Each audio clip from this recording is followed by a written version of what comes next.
მილიარდიანი ინვესტიცია მხოლოდ სოფლის მეურნეობისთვის, მაღალი პენსია და ხელმისაწვდომი ჯანდაცვა ყველასათვის. შეიძლება ითქვას, რომ ეს ამ ეტაპზე ოცნების ნაწილია, თუმცა თუ მეოცნებებს დაუჯერებთ, ამის განხორციელება არჩევნებში გამარჯვების შემთხვევაში შესაძლებელი იქნება. ვის ჯერა და ვის არა ქართული ოცნების დაპირებების ხათუნა ხვედელიძემ გარკვია. 200 ლარიანი პენსია, საყოველთაო ჯანდაცვა და მილიარდიანი ინვესტიცია სოფლისთვის.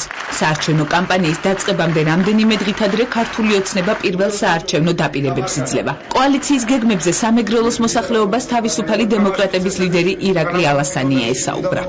სოციალური რეფორმა ჩვენ ქვეყანაში განხორციელდება იმ გეგმით, რომელიც ჩვენ ერთად ქართულმა კოალიციამ, ქართულმა ოცნებამ შევიმუშავეთ და ეს ნიშნავს იმას, რომ ყველა პენსიონერს მინიმალური პენსია განესაზღვრება არანაკლებ საარსებო მინიმუმისა.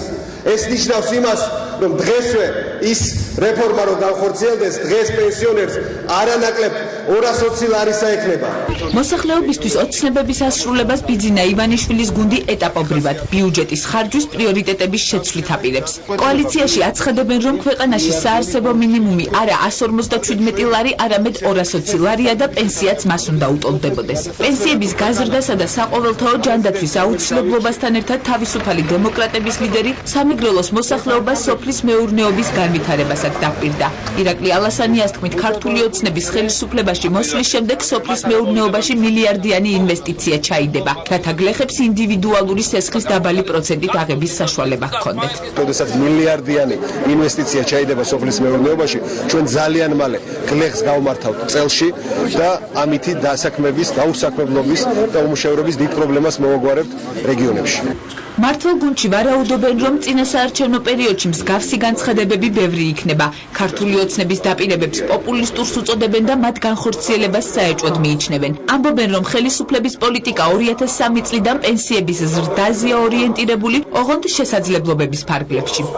რაც შეეხება სხვადასხვა პოლიტიკური ძალების პოპულისტურ და საარჩევნო დაპირებებს, ესეთი ბევრი გვინახია არარეალისტური, პოპულისტური და ხამაღალი დაპირებები.